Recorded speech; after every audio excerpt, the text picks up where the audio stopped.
Poukoumel FM, dans un instant, le journal.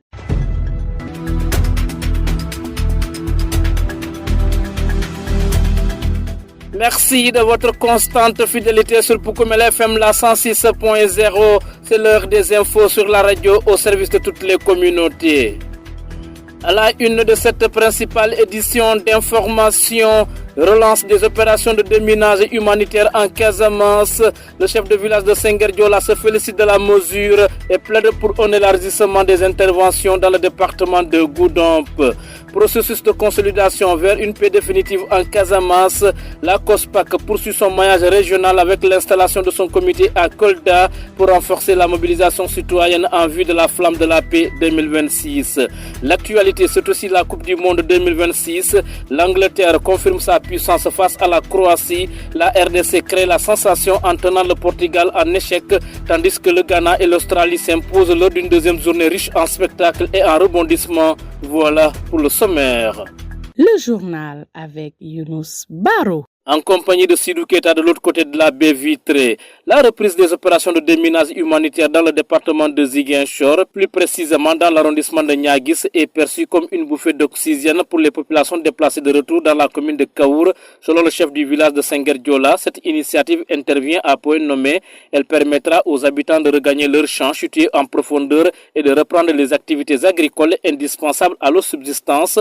Il plaide toutefois pour une extension rapide des opérations aux localités du département de Goudomp. Djibril Badji, que voici, joint au téléphone par votre serviteur. Nous trouvons cette mesure sanitaire d'autant plus que Niaguis est à proximité de Sengherdiola. Donc vraiment, si nous entendons que l'État a commencé les déminages dans l'arrondissement de Niaguis, vraiment nous sommes très satisfaits. Mais nous attendons aussi que ce déminage ne s'arrête pas sur l'arrondissement de Niaguis. Nous voulons que ça continue dans le département de Goudomp et même dans la région de Sédhiou, pour que les autres villages déplacés puissent bénéficier de ce déminage tant attendu par les populations déplacées depuis le retour au bercail. Oui, ça va nous permettre d'accéder dans nos champs en profondeur parce que ça nous empêche de vraiment travailler. Ces mines-là, ça nous empêche de travailler parce que nous n'avons pas l'esprit tranquille pour essayer de partir dans certains lieux parce que nous pensons toujours aux mines. Donc, si vraiment ce déminage est effectué dans notre terroir, vraiment, nous serons vraiment très contents. Ça va nous permettre d'exploiter carrément nos terres que nous avons tant rêvé d'exploiter et ces terres-là nous faisaient satisfaction dans les années passées, mais actuellement on ne peut pas accéder à ces terres vu les mines qui ont pollué ces terres-là. Oui, nous encourageons l'État à poursuivre cela dans toutes les zones où il y a les mines, dans le département dans la région de Sédhiou et même dans la région de Kolda. Parce que nous sommes tous, ces villages-là sont tous empêchés par ces mines-là qui ne les permettent pas de dormir parce qu'ils pensent toujours aux mines, ils ne peuvent pas se déplacer comme il le faut. Vous venez d'écouter Djibril Badji, chef du village de Sengherdiola dans la commune de Kaour. Il se réjouit de la reprise des opérations de déminage humanitaire en Casamance, récemment relancées dans l'arrondissement de Niaguis. Il plaide toutefois pour l'extension de ces opérations aux localités du département de Goudomp afin de favoriser le retour à une vie normale dans les zones encore affectées par les mines. Dans la même dynamique, après Ziguinchor et Sédhiou, la coordination des organisations de la société civile pour la paix en Casamance, COSPAC, poursuit son maillage territorial avec l'installation de son comité régional à Kolda. L'objectif est de mobiliser toutes les communautés sans distinction en perspective de la grande flamme de la paix prévue en novembre 2026. Si plus de 300 ex-combattants ont déjà déposé les armes, la société civile invite l'État et les leaders d'opinion à ne pas relâcher les efforts face à l'accalmie observée actuellement. Écoutons Arindeki, coordinateur de la COSPAC, au micro de Pape Kadiali Badji.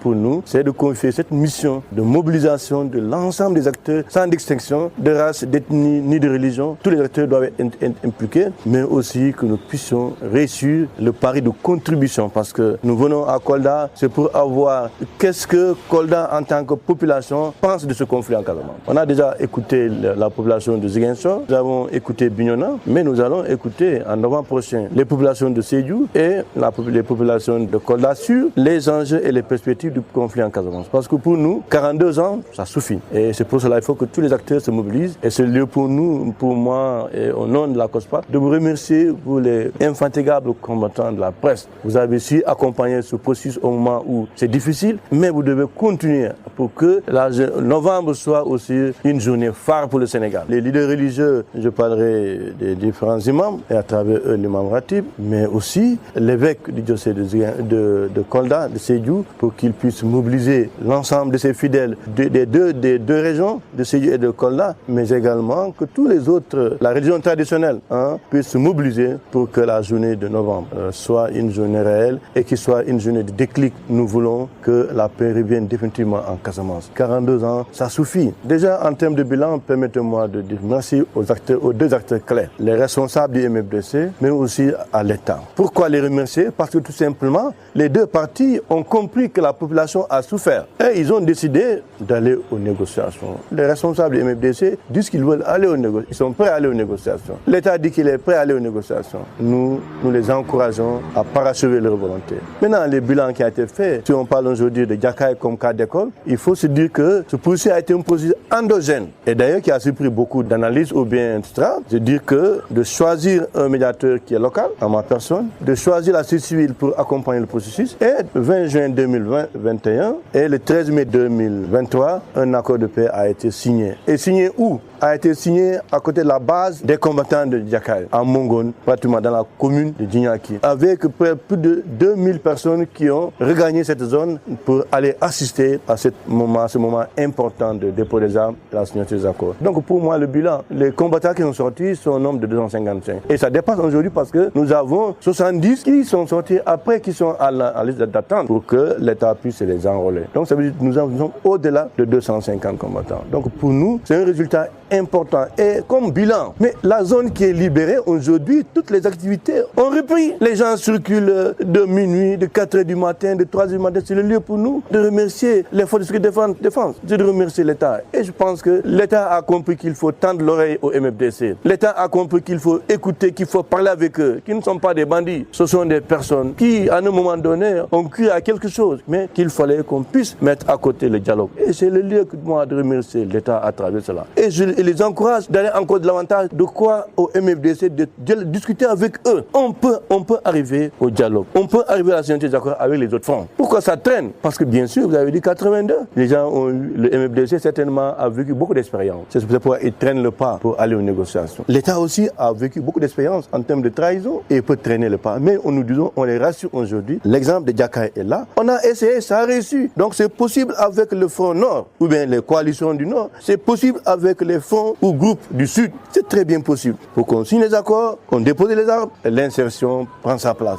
Donc pour moi, la flamme pour le retour de la paix en Casamance vient pour réveiller encore tout le monde de ne pas dormir. Il ne faut pas dire qu'il y a l'accalmie, que ça va, sinon on sera surpris. Et je lance un appel au chef de l'État. Il y a de l'accalmie, les gens ont travaillé, tout le monde a travaillé. Mais ne dormons pas sur nos lauriers. Parachevons le processus avec la signature des accords avec les autres, le dépôt des armes. Et en ce moment-là, on parlera de la paix totale. C'est pourquoi nous ne parlons pas de paix, la flamme de la paix. Nous parlons de la flamme pour le retour de la paix en Casamance. Parce qu'il y a des fronts, les factions qui n'ont pas encore entamé ou parachevé les négociations, qui n'ont pas encore déposé l'arme, qui n'ont pas encore rejoint leur famille. Et je pense que c'est dans cela que nous sommes venus à Kolda. Et je lance un appel à tous citoyens vivant à Kolda. Si vous ignorez cela, demain s'il y a une situation, il faut savoir que tu es responsable. Que je sois banquier, pharmacien, commerçant, etc. Nous tous nous sommes intéressés pour que la journée de Kolda soit une réussite. Arine Deki, coordonnateur de la COSPAC.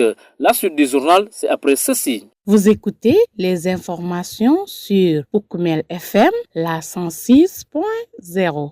Éducation à présent pour parler des épreuves du certificat de fin d'études élémentaires 2026 qui ont démarré dans de bonnes conditions dans la région de Kolda. Plus de 17 600 candidats sont répartis dans une soixantaine de centres d'examen.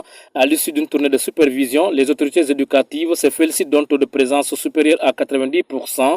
Cette session est également marquée par la décentralisation des opérations de correction et de délibération, une mesure qui devrait permettre la publication des résultats dans un délai d'une dizaine de jours. Là-dessus, écoutons l'inspecteur de l'éducation et de la formation de Kolda, Biram Tine, au micro de Pape Kadiali Badji. Nous avons visité 4 centres et à l'issue de cette visite, nous pouvons être satisfaits que les conditions de passation des épreuves sont vraiment réunies. Le personnel enseignant convoqué est là, sauf quelques absences. Les élèves aussi sont là vraiment avec une présence effective. Au niveau des 4 centres visités, il n'y a que 6 absents. Ça fait un taux de présence de 99,03 pour les élèves. Les surveillants aussi sont là, il n'y a que quelques absents. Le nombre d'inscrits, c'est 7694 candidats. Les centres, nous avons 60 centres avec un personnel de surveillance, correcteur y compris, et secrétaire autour de 1371. De quoi s'agit-il? Il s'agit d'une innovation, c'est-à-dire autant après l'administration des épreuves, le reste du travail était centralisé soit au niveau des IEF ou bien de l'inspection d'académie. Mais cette année, tout l'examen se déroule au niveau du centre. C'est pourquoi on parle de CFE au centre. De l'administration des épreuves jusqu'à la proclamation des résultats, tout ça doit se dérouler au niveau du centre. C'est là l'innovation.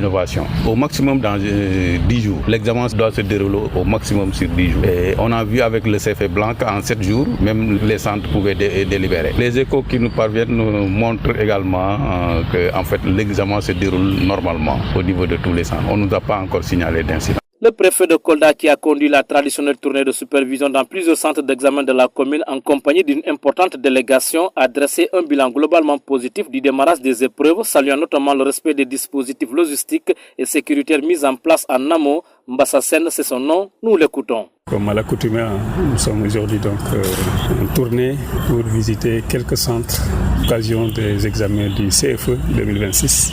Et nous avons donc fait le tour de 4 centres, donc sur plusieurs centres effectivement, mais nous avons pris quand même un échantillonnage assez représentatif pour vérifier en tout cas les conditions d'examen. Sur site, effectivement, nous avons vu que les dispositions étaient déjà opérationnelles. Donc ça veut dire que toutes les mesures que nous avions préconisées lors du comité départemental de développement tenu le 9 juin 2026 ont porté, quand même été respectées dans la plus grande majorité des cas. Nous avons constaté effectivement que les surveillants étaient sur place, les épreuves ont démarré déjà à 8 heures, les surveillants étaient sur place, les élèves aussi ont répondu présents avec quelques rares cas d'absence, des cas d'absence qui sont en tout cas très limités. Et nous avons constaté aussi de visu qu'effectivement les dispositions étaient opérationnelles, les salles ont répondu aux normes, donc que ce soit avec l'hivernage mais également avec les conditions de climat qui fait un peu chaud. Je pense que toutes ces dispositions étaient prévues et aujourd'hui nous avons constaté que ça a été respecté.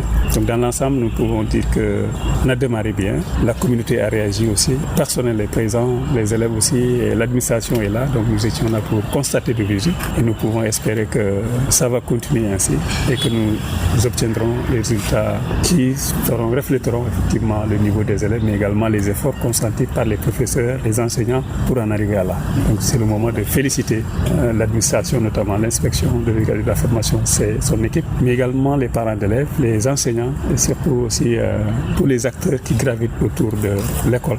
Et aujourd'hui, donc, nous sommes confiants que la communauté éducative s'est mobilisée pour assurer un succès éclatant à ces examens du CFE. Pour Koumel FM, le journal des sports.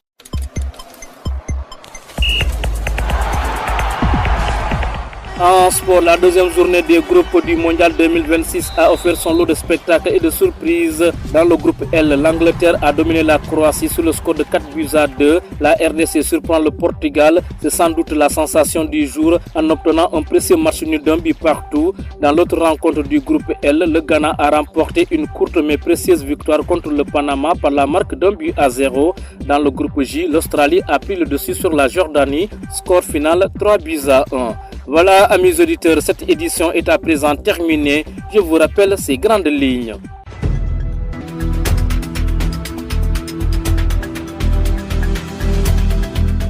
Relance des opérations de déminage humanitaire en Casamance.